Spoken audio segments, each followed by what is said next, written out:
Dear friend, this is Pavan Rajput. Welcome back to Om online exam study. Om online exam study के परिवार में आपका स्वागत करता है। जैसा कि आप थंबनेल में देख रहे हो, 69,000 प्राथमिक शिक्षा भर्ती आरक्षण घोटाले की बड़ी खबर। हाईकोर्ट से 13,156 रिजर्व ऑर्डर को लेकर मीडिया ने खोला घोटाले का विस्तृत चिट्ठा। ओबीसी सीटों पर बड़ा उलटफेर। अपडेट से पहले बता दें, यदि आप हमारे चैनल पर नए हैं तो चैनल को लाइक शेयर एंड सब्सक्राइब करने के साथ साथ बेल आइकन को दबाना ना भूलें, जिससे कि आने वाले वीडियोस की नोटिफिकेशन आपको मिलते रहें। 69,000 शिक्षक भर्ती में आंसर की प्रक्रिया पर पीएनपी के द्वारा ऑनलाइन प्रत्यावेदन की प्रक्रिया को पूरा कर लिया गया। इसकी आगे की कार्रवाई से संबंधित जानकारी के लिए आप मेरे चैनल के प्लेलिस्ट में जाकर के वीडियो को वॉच कर सकते हैं, जहां से आपके सारे डाउट क्लियर हो जाएंगे। चलिए स्टार्ट करते हैं ऑथेंटिक ब्रेकिंग न्यूज। भाजपा सरकार में भर्तियां इतनी पारदर्शी से हो रही है कि 0.49 गुणांक में 18,598 ओबीसी, 67,867 में चयनित और एक मेरिट में 5600 ओबीसी चयनित। इसी से आपको पता चल गया होगा कि 69,000 शिक्षक भर्ती में कितने बड़े स्तर पर स्कैम हुआ। मीडिया के द्वारा इस घोटाले का विस्तृत चिट्ठा खोला गया कि किस तरह ओबीसी एससी सीटों को विशेष वर्ग के अभ्यर्थियों को दे दी गई।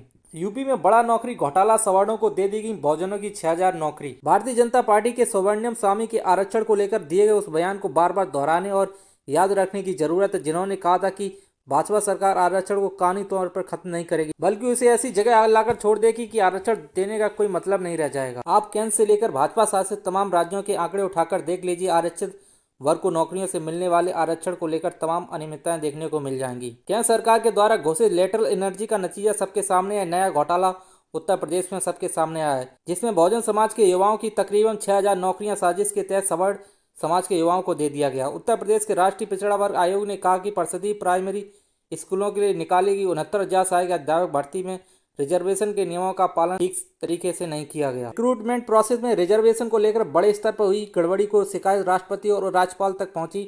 ओबीसी और एससी समाज के तमाम अभ्यर्थियों ने विरोध जताते हुए राष्ट्रपति और राज्यपाल को पत्र लिखकर इच्छा मृत्यु की मांग की। तब जाकर जांच शुरू हुई और इस घोटाले का पर्दाफाश हुआ।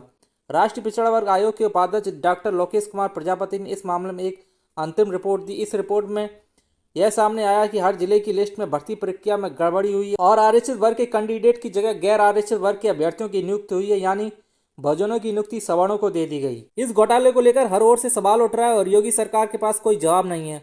और ऐसा नहीं है कि ऐसा अनजाने में हो गया। दरअसल इस भर्ती प्रक्रिया में अंतिम तौर पर जारी किए गए सफल कैंडिडेट की लिस्ट में कैंडिडेट की कैटेगरी का उल्लेख ही नहीं किया गया, यानी कि लिस्ट में बताया ही नहीं गया कि चयनित होने वाले कौन एससी वर्ग हैं, कौन ओबीसी और कौन समान वर्ग से। हालांकि जब सभी लिस्ट का जिलेवार प्रकाशित किया गया तो उनमें चयनित उम्मीदवारों की श्रेणी भी बताई गई थी और यहीं से मामला सामने आया। राष्ट्रीय पिछड़ा वर्ग के उपाध्यक्ष द्वारा जारी की गई रिपोर्ट में बताया गया कि सभी जिलों में प्रकाशित लिस्ट ऑफ कैंडिडेट की कैटेगरी को लेकर चयन प्रक्रिया में काफी बड़े स्तर पर अनियमितताएं देखने को मिली हैं।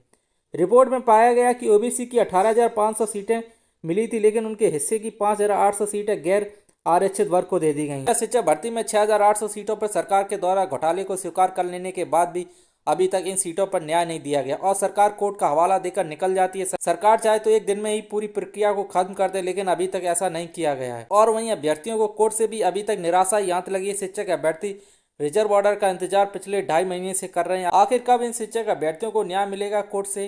ये मिलते हैं नेक्स्ट वीडियो में ऐसी ऑथेंटिक ब्रेकिंग न्यूज के साथ। यदि आप हमारे चैनल पर नए हैं तो चैनल को लाइक शेयर एंड सब्सक्राइब करने के साथ साथ बेल आइकन को दबाना ना भूलें, जिससे कि आने वाले वीडियोस की नोटिफिकेशन आपको मिलते रहें। चैनल से रिलेटेड कोई सजेशन या सुझाव देना चाहते हैं तो कमेंट के माध्यम से बता सकते हैं। Thanks for watching to my